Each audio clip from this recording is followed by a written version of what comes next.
Welcome to Healing Generations, a podcast creating a dialogue uplifting the importance of healing, strengthening, and supporting our communities, and that addresses the disparities and inequities in communities of color.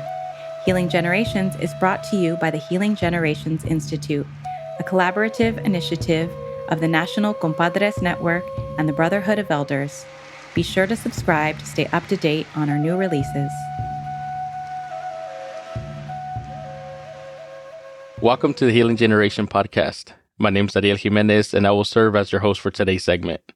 As we continue these conversations, it's important that we center them around young people healing, that we highlight the struggles young people face and lift up the ways in which they heal.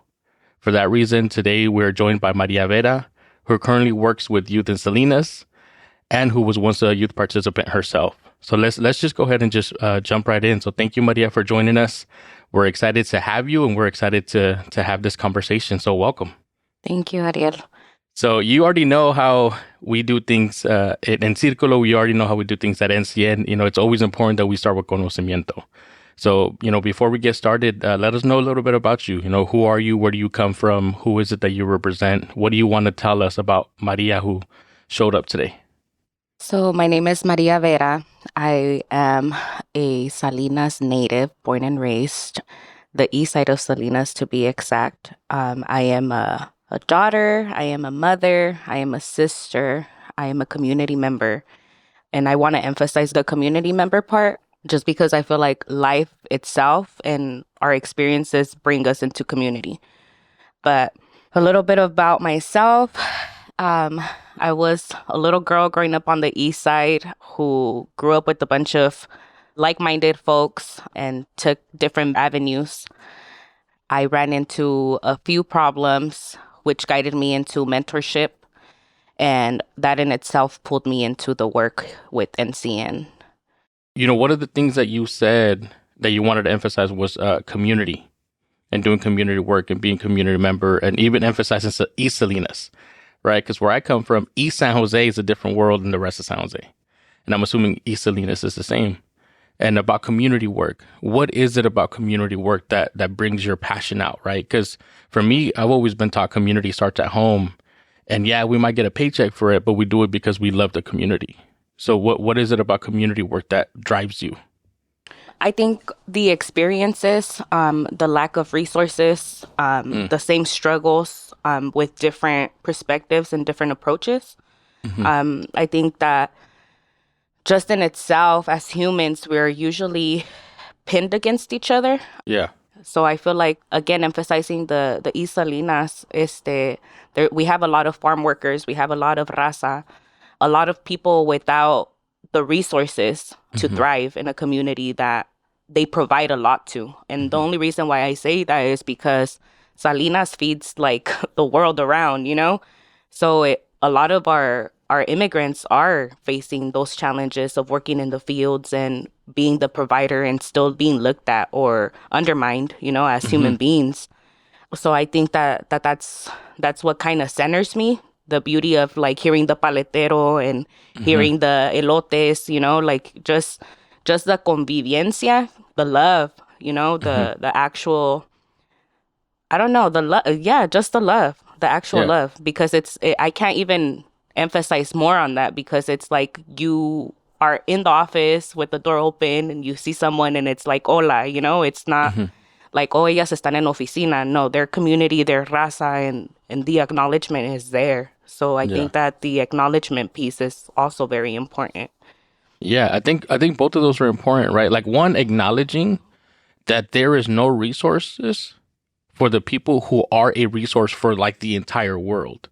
Because when you think about some of the crops and food that hit our table, like the biggest community that provides that is in Salinas, right? And people don't acknowledge that. So how is it that they are a resource for the whole world, but they themselves lack resources because we don't value their work. We don't value them as people. That to me has always tripped me up.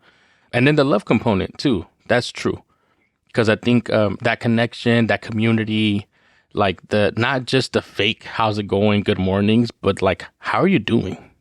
And how can I support you? So I love that. Follow-up question tell us a little bit about your work. Like, what agency do you represent? What is it that you all do day to day? What are some work that you might want to highlight? So I work for Building Healthy Communities here in Salinas. We have a lot under our umbrella. Mm-hmm. We're an organization that got incubated through Action Council of Monterey County. It was a 10-year initiative by the California Endowment, who picked a few locations of vulnerable populations in different cities, and we were chosen to be one of those sites. With that being said, BHC carries a huge workload here in Monterey County. We have a parent committee, comité. We have land use. We have thriving neighborhoods for Salinas and for Seaside. We have youth groups from La Cosecha to Ciclovia, and they all are pushing racial equity in the systems. So the parents focus on outreaching other parents to be able to facilitate conversations and bringing it up to stakeholders, so to the board meetings, and that's for the city and school board meetings. And in collaboration, they work with the youth to bridge that component of the parent and youth and the two different perspectives of how it impacts the community as a whole. So there's a lot of beautiful work being done. I think we could spend the whole day just talking about the work. Yes, correct. Let me focus on one component, right? You mentioned the balance of having conversations between the parents and the youth and making sure that it's equitable. When you speak to the youth, is there anything right now that the youth are highlighting that is currently a struggle for them? Like something that they're facing right now that we might want to like highlight or lift up? Right now, I think people or youth specifically are struggling with the transition of coming back into school. The whole in-person, I know it's been a couple of years, but I think we also lost a couple of years through COVID. So I think that the big highlight is transitioning back into a social environment, going from a computer environment to actually dealing with people again. I think it made our youth a little sensitive to humans in general, and being called out or being put in the position or just speaking up. They've become more shallow, more in their silo. So now it's kind of like they're starting to venture out, but also recognizing that they need resources and need help and support, social, emotional support, to be specific. How are we bringing our youth back together in a setting where they're able to express not only their feelings, but their actual struggles, on a day-to-day basis, watching their parents struggle through the pandemic, and realizing that a lot of things aren't really accessible to our community and how much our parents make it seem like everything is okay. Yeah, I think we've always survived on everything's going to be okay. Right. My little brother started the pandemic in middle school and then came out of the pandemic in high school. But he still acts like a middle schooler. And no one wants to talk about that. No one wants to talk about the traumas that were experienced, the isolation that ended up happening. And then we all want to just go back like it's normal.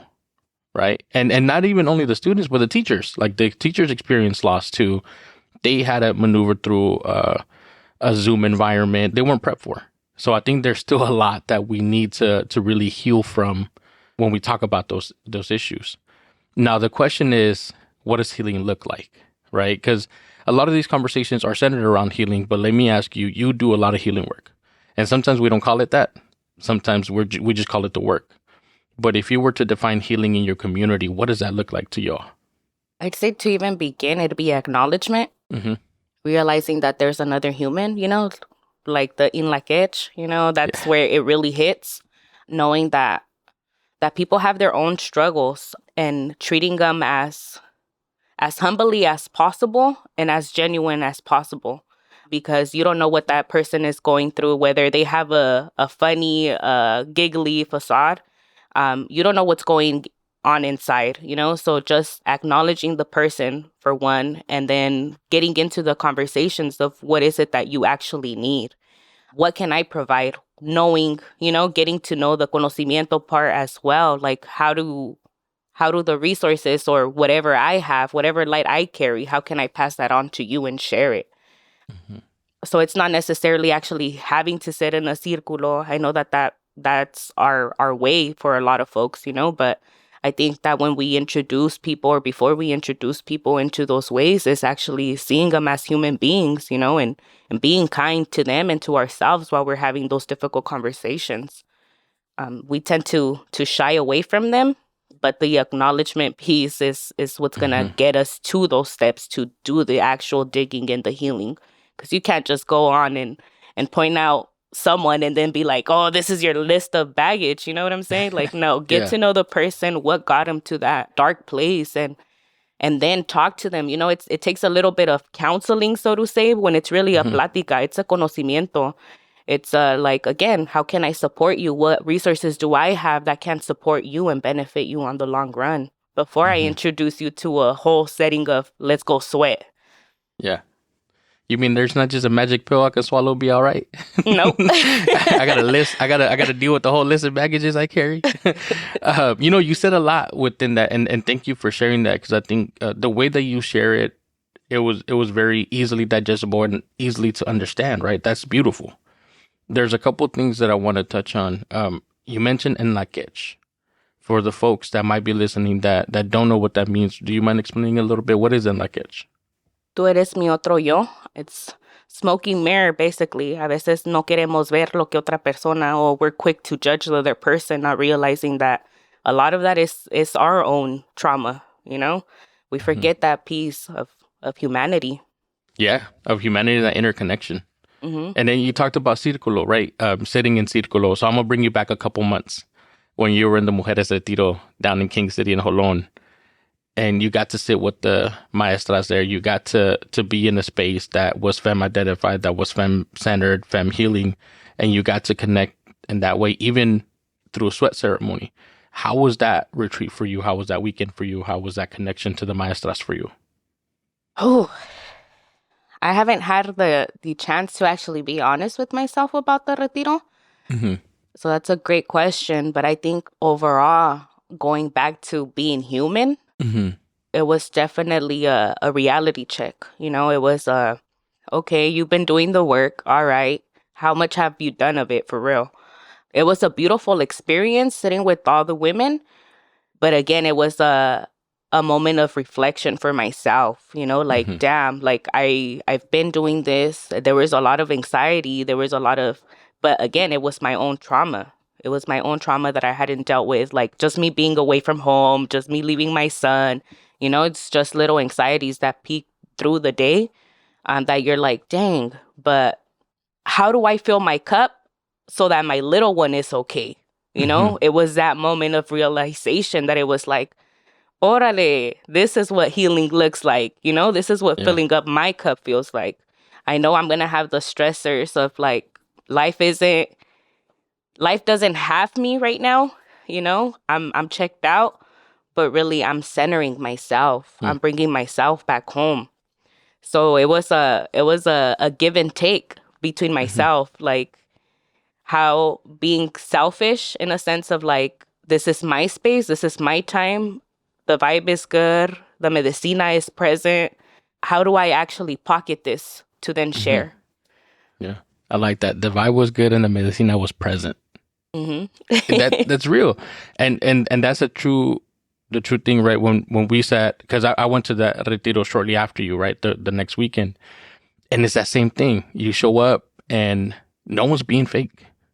Everyone's being real, and in that realness, you have to do an inventory check.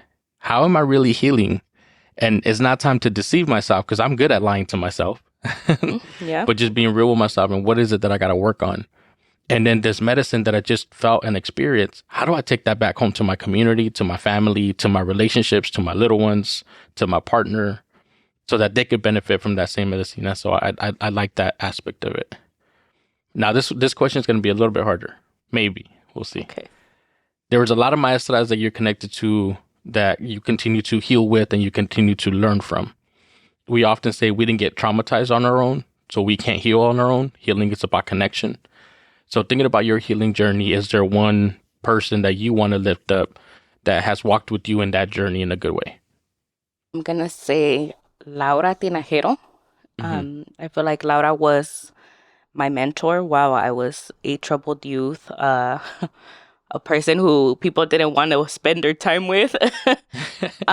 Laura came through while they were imposing like anger management, doing all these extra little programs like gang prevention and gang violence and all of that. Laura came in at a point where it was like we had people who were talking about the issues that didn't necessarily connect to the issues. Gotcha. And then Laura came in. She knew about the struggles. She was empathetic and she was open. You know, she didn't impose anything on you. Her approach was very homegirl, very like comfortable, very ¿qué te puedo en qué te puedo ayudar? No, aquí estoy, you know, like imposing things on you.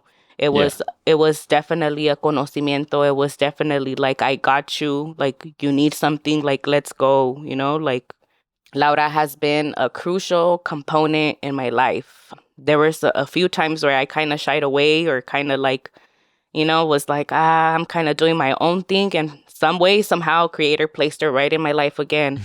And this is why I'm actually here at Action Council now. I was doing an internship and I was asked, like, where do I want to go? And when they told me that Laura was there, I was like, I'm going with Laura. And sure enough, I connected with her, got brought in, and started my healing journey, like, for real, my healing journey. Doing the digging from childhood through, like, what I was going through at the moment. And she was supporting me, support others, and filling up my cup at the same time. And I say that because I was shadowing the Joven Noble with her. So while I was doing my own healing and being brought into sacred spaces, I was also allowed the opportunity to provide for others that went through the same experiences, and that allowed me to fill my cup as well. I like that concept of like she was mentoring me to mentor others. Yeah. That, I mean, when you talk about intergenerational blessings and intergenerational healing, like that's it right there. Right? Someone that's walking you in that journey that allows you to not only fill your cup, but also see that sense of purpose in yourself. Yes. So I definitely like that. That's another one though, purpose. Because I think we often get stuck. And you know this, we've been in training together and we often ask, what's your purpose? And sometimes we get almost stuck in answering that question. So it's a two-part question. One is, if you were to say, what's your purpose?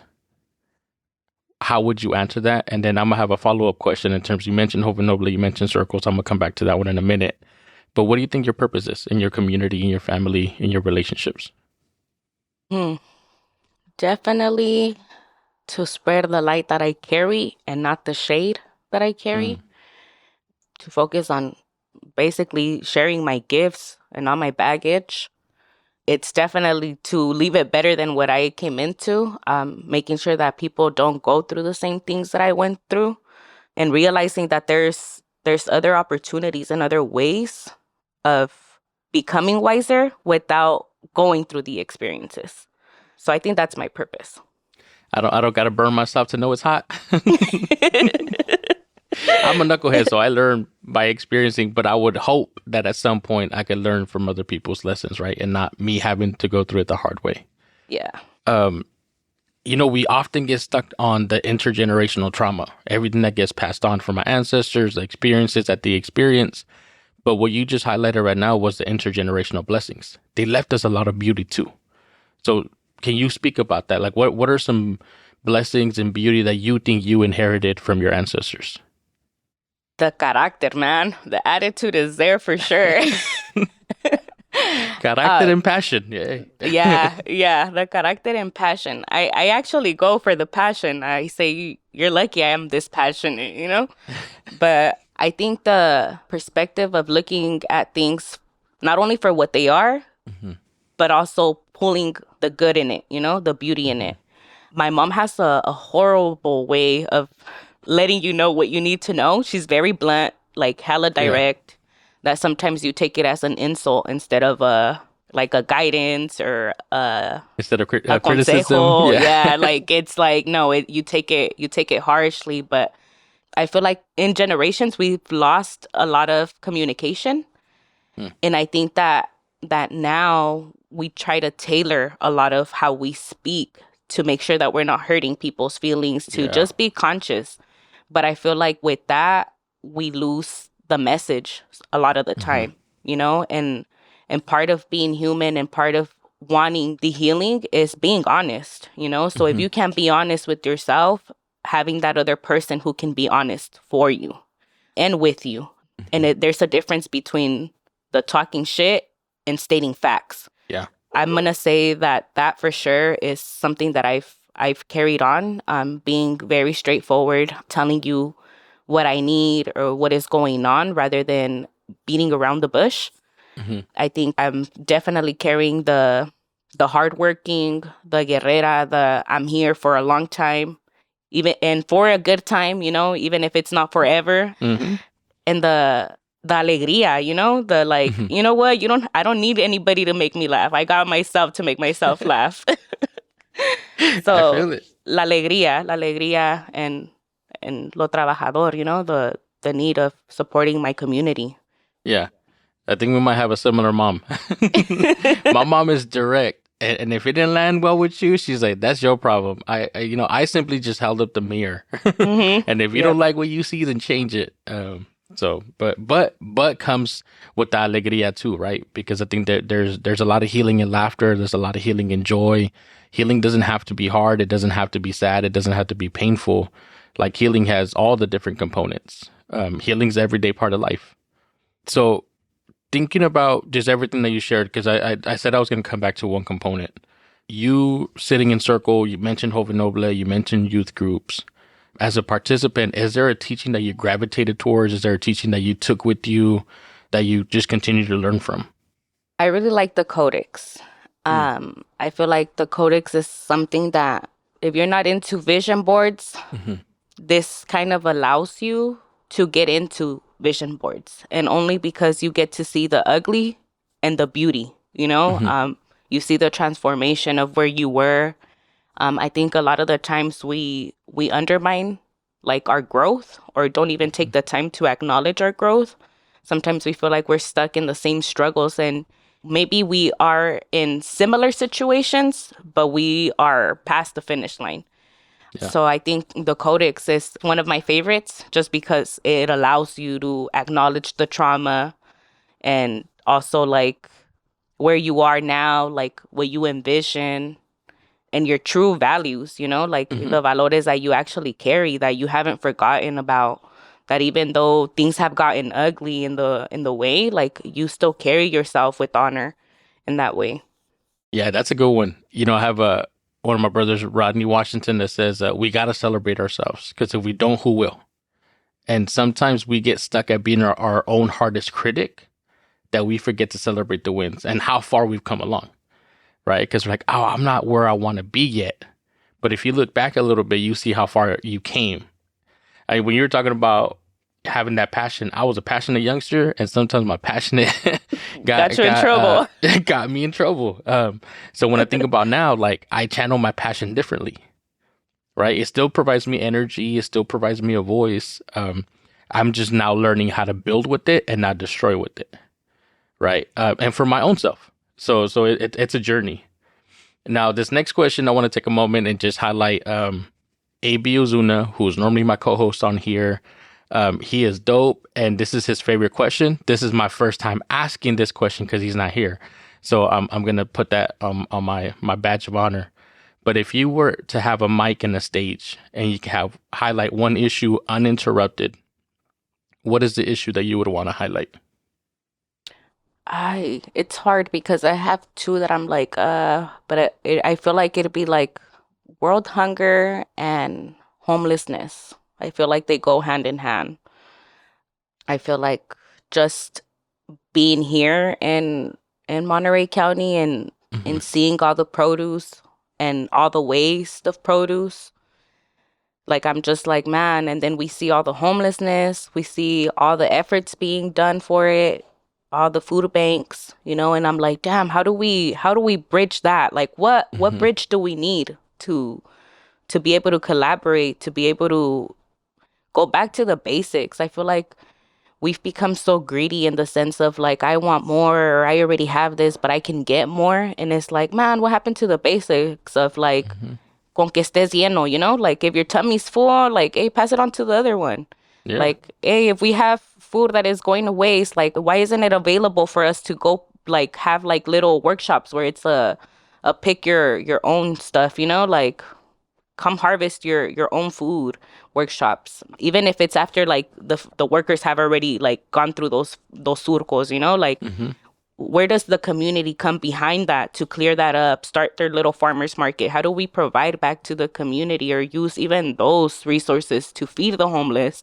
You know, there's just like, they go hand in hand, that I'm just like, man, everybody has room for another family, you know, like, to come, or like everybody should have that, like, those are just the basics, you know, like the basics should be provided to everybody, regardless of race, age, ethnicity, whatever boundaries, whatever labels you want to use, just as humanity, like, those are the basic things that everybody should have just to thrive.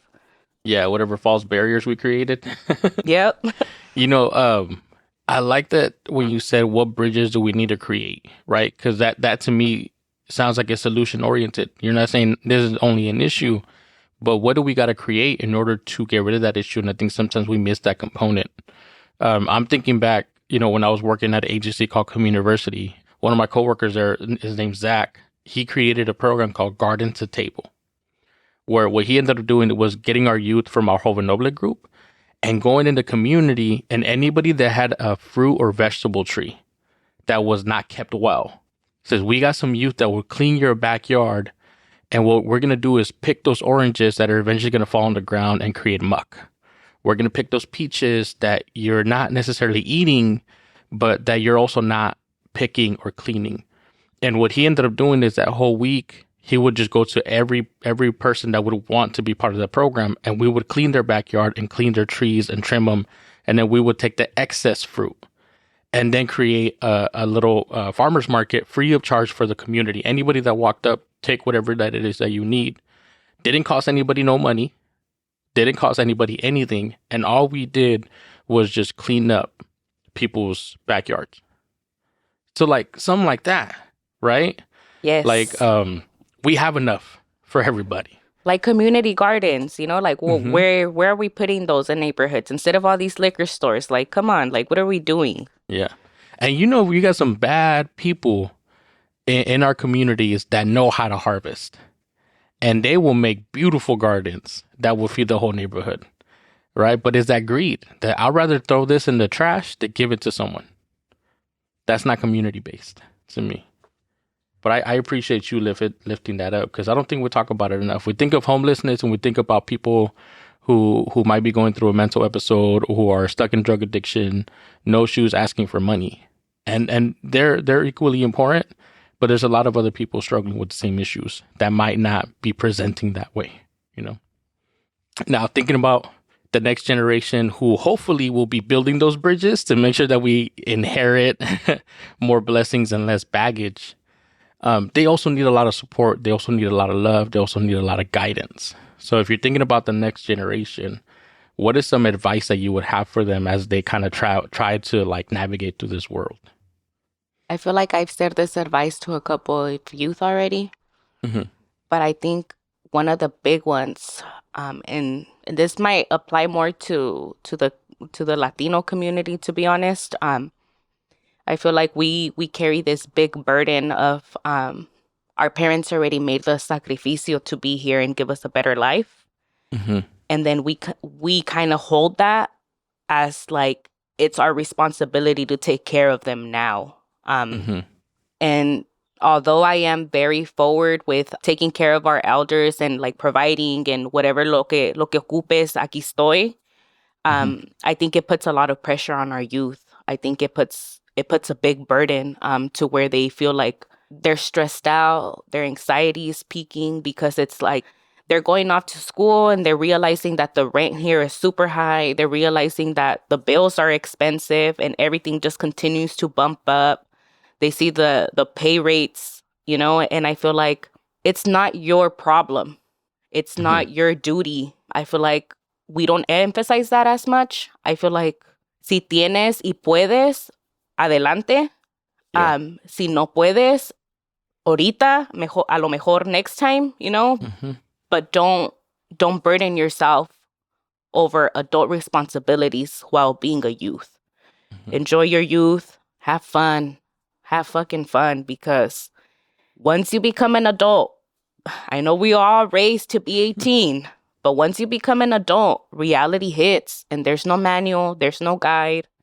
So enjoy your life, set your goals, make sure that they're your goals, make sure that you take on a career that you like, that it's not, oh, well, my mom's wish was for me to become a nurse. My mom's wish was for me to do this. Like, no, do what makes you happy.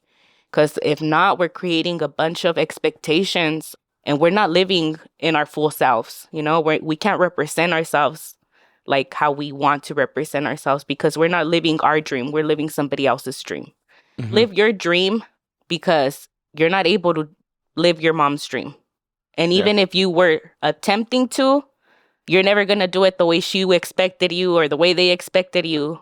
Al fin nunca vamos a quedar bien, It's like live for yourself, live for your family. And although your mom is your immediate family, your mom already made the sacrificio, or your parents made the sacrifice knowing that they wanted to give you better.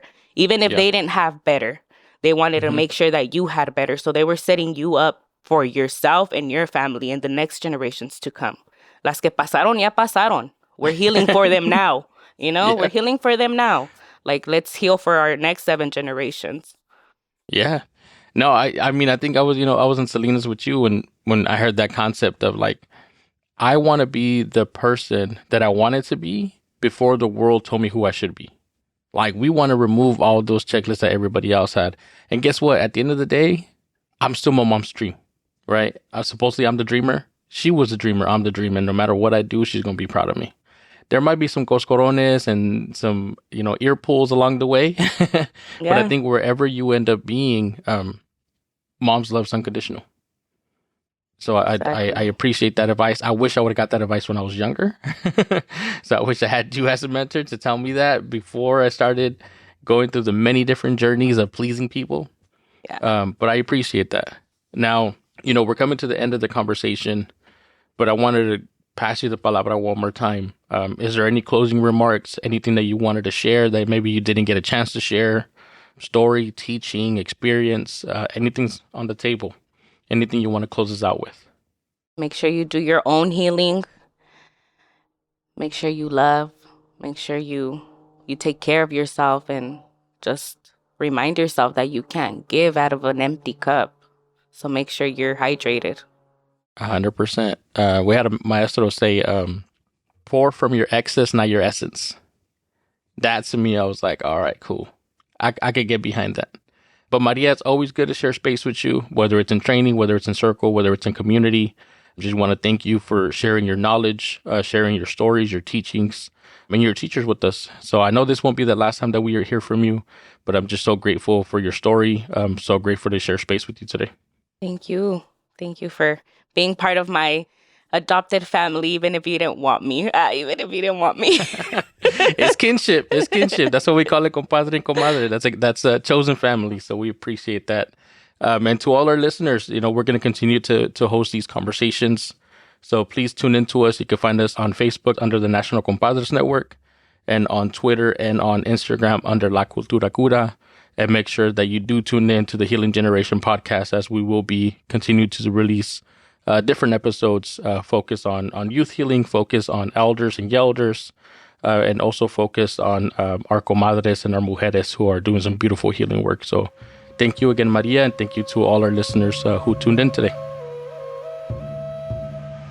For more information about Healing Generations and the Healing Generations Institute, visit nationalcompadresnetwork.org and be sure to subscribe to stay up to date with our new releases.